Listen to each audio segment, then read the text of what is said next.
Haleluya. Selamat pagi saudara-saudara yang dikasihi oleh Tuhan. Kita berada di akhir pekan saat ini, bahkan kita sudah memasuki penghujung bulan Februari.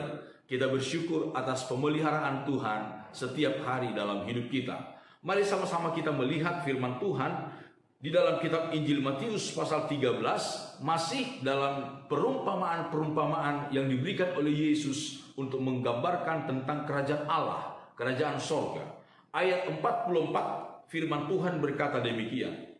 Hal kerajaan sorga itu seumpama harta yang terpendam di ladang, yang ditemukan orang, lalu dipendamkannya lagi. Oleh sebab sukacitanya, pergilah ia menjual seluruh miliknya, lalu membeli ladang itu. Demikian pula hal kerajaan sorga itu seumpama seorang pedagang yang mencari mutiara yang indah. Setelah ditemukannya mutiara yang sangat berharga, ia pun pergi menjual seluruh miliknya, lalu membeli mutiara itu.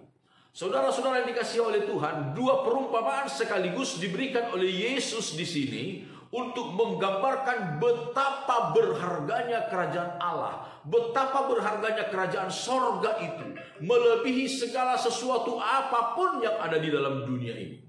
Itu sebabnya saudara-saudara adalah merupakan satu kebodohan.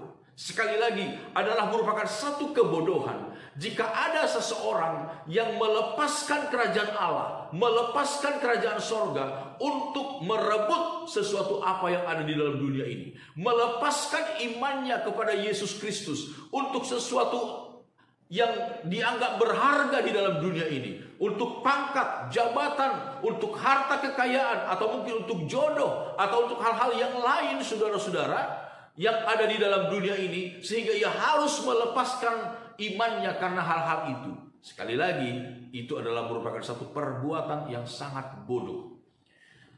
Firman Tuhan, Yesus di sini memberikan satu gambaran, perumpamaan tentang betapa berharganya kerajaan Allah, betapa berharganya kerajaan sorga itu. Digambarkan seperti harta terpendam di ladang, harta karun yang ditemukan orang secara tidak sengaja di sebuah ladang. Lalu dia simpan lagi dan dia menjual seluruh harta miliknya untuk membeli ladang itu, untuk memiliki harta terpendam tersebut. Seseorang pedagang yang menemukan mutiara yang begitu berharga, lalu dia menjual seluruh miliknya untuk membeli mutiara yang sangat berharga itu. Saudara-saudara yang dikasihi oleh Tuhan, kerajaan Allah adalah merupakan sesuatu hal yang paling berharga. Jemaat Ibrani dipuji oleh Paulus di dalam pasal yang ke-10 kitab Ibrani, disebutkan demikian ayat 32. Ingatlah akan masa yang lalu sesudah kamu menerima terang. Kamu banyak menderita oleh karena kamu bertahan dalam perjuangan yang berat. Baik waktu kamu dijadikan tontonan oleh cercaan dan penderitaan, maupun waktu kamu mengambil bagian dalam penderitaan mereka yang diperlakukan sedemikian. Memang kamu telah turut mengambil bagian dalam penderitaan orang-orang hukuman. Dan ketika harta kamu dirampas, kamu menerima hal itu dengan sukacita. Sebab kamu tahu bahwa kamu memiliki harta yang lebih baik dan yang lebih menetap sifatnya. Sebab itu, janganlah kamu melepaskan kepercayaanmu karena besar upah yang menantinya.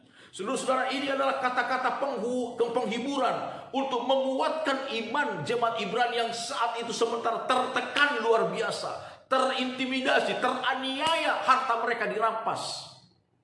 Tetapi firman Tuhan berkata, sesungguhnya kamu memiliki harta yang jauh lebih mahal, lebih mulia, lebih menetap sifatnya. Saudara-saudara, harta itu ialah Yesus. Kerajaan Allah ialah Yesus. Jangan mau pernah menggadaikan Yesus, membuang Yesus, melepaskan Yesus karena apapun juga yang ada di dalam dunia ini. Ingat, Yesus adalah harta kita. Yesus adalah harta kita. Yesus adalah harta kita. Bersama dengan Yesus, kita menjadi orang-orang yang hebat, menjadi orang-orang yang kaya di dalam Tuhan, di dalam iman dan pengharapan kepada Tuhan. Amin. Tuhan Yesus Kristus memberkati kita. Mari sama-sama kita berdoa. Bapa kami dalam sorga, segala pujian syukur kami naikkan kepadamu. Terima kasih buat pemeliharaan Tuhan bagi kami hingga pada saat ini. Tuhan, terpujilah nama Tuhan. Kami serahkan seluruh hidup kami ke dalam tangan-Mu di sepanjang hari ini. Tuhan, jaga, lindungi, pelihara kami.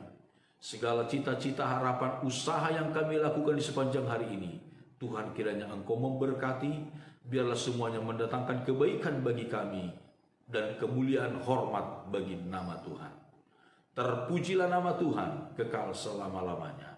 Di dalam nama Tuhan Yesus Kristus kami berdoa. Haleluya. Amin. Selamat pagi saudara-saudara. Immanuel.